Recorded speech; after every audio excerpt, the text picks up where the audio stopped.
নমস্কাৰ আজিৰ মোৰ এই ভিডিঅ'টোৰ বিষয়বস্তুটো হ'ল ভিক্টৰ দাস মই এনে সচৰাচৰ যেতিয়া ফেচবুক লাইভত আহোঁ নহয় তেতিয়া বহুত মানুহে মোক কমেণ্ট কৰে যে দাদা আপুনি ভিক্টৰ দাসৰ বিষয়ে কি কয়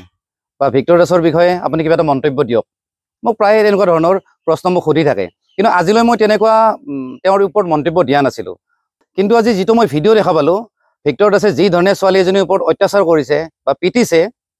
খুব বেয়া লাগিছে দেখি আৰু সেইকাৰণে আজি মই তেওঁৰ ওপৰত মন্তব্য দিবলৈ বাধ্য হলোঁ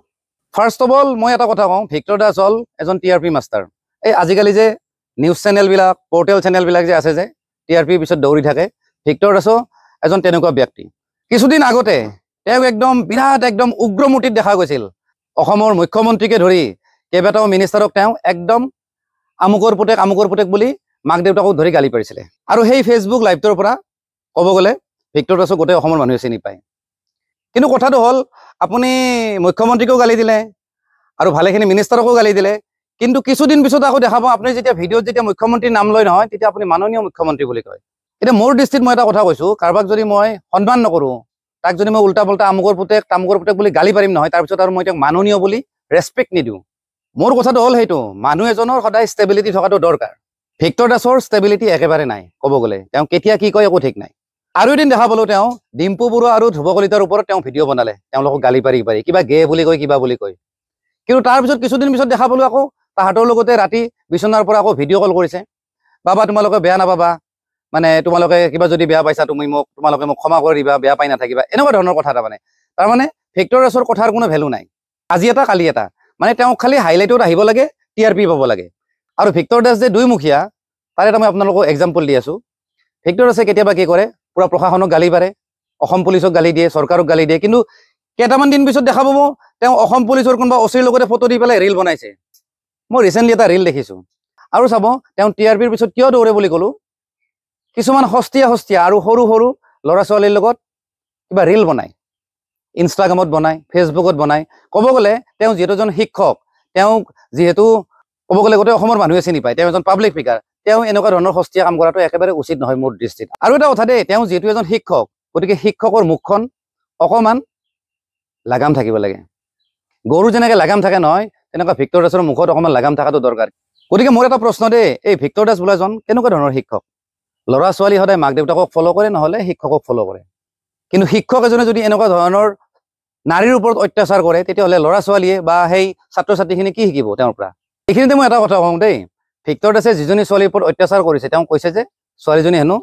তেওঁৰ ঘৰৰ ছোৱালী ভণ্টি হয় গতিকে এইটো বোলে ঘৰুৱা মামলা ঘৰুৱা মামলাত হেনো কোনো মাত মাতিব নালাগে তেওঁৰ বোলে ইচ্ছাৰ কথা তেওঁ যি কৰে তেওঁ মাৰিবও পাৰে পিটিবও পাৰে সেইটো বোলে তেওঁৰ নিজৰ কথা কিন্তু এইখিনিতে মই এটা কথা কওঁ মোৰ লগা নাই যে ছোৱালীজনী ঘৰৰ হয় কাৰণ তেখেতৰ লগত ভিক্টৰ দাসে হিন্দীত কথা পাতিছে গতিকে ঘৰৰে হওক বা বজাৰৰ পৰা অনাই হওক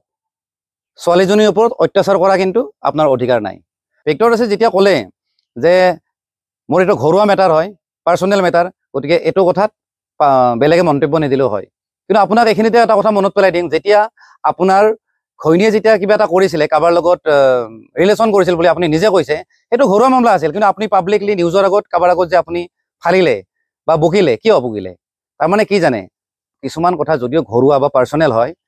কিবা কথাত যদি পাব্লিকলি যদি লিক হয় বা ওলাই যায় তেতিয়াহ'লে পাব্লিকে অভিয়াছলি মন্তব্য দিবই আৰু হয়তো আপোনাৰ ওপৰত পাব্লিকে কেছ দিব পাৰে গতিকে সেইখিনি আপুনি জনা উচিত এজন শিক্ষক হিচাপে এইখিনিতে এটা কথা মনত পৰিল কিবা বোলে ভিক্টৰ সেনা কোনে বনাইছে নাজানো ভিক্টৰ দাসে বনাইছে না কোনোবা বেলেগে বনাইছে নাজানো কিন্তু নামটো শুনিলে হাঁহি উঠে কাৰণ যদি লিডাৰজনে যদি এই ছোৱালীৰ ওপৰত অত্যাচাৰ কৰে ছোৱালীক এনেকৈ টৰ্চাৰ কৰে তেতিয়াহ'লে তাৰ যিখিনি সেনা আছে তাহাঁতে কি কৰিব তাতে একেই শিকিব মাইকীৰ ওপৰত অত্যাচাৰ এটা মই কথা কওঁ দেই যদি ইমান যদি দমেই আছে এই যে সেনা বুলি যে কয় ভিক্টৰ দাসে তেতিয়াহ'লে বেলেগ মানুহৰ লগত লাগক না ছোৱালীৰ ওপৰত কিহৰ অত্যাচাৰ তাক পুৰুষ বুলি নকয় মোৰ দৃষ্টিত পুৰুষ বুলি নকয় কা পুৰুষ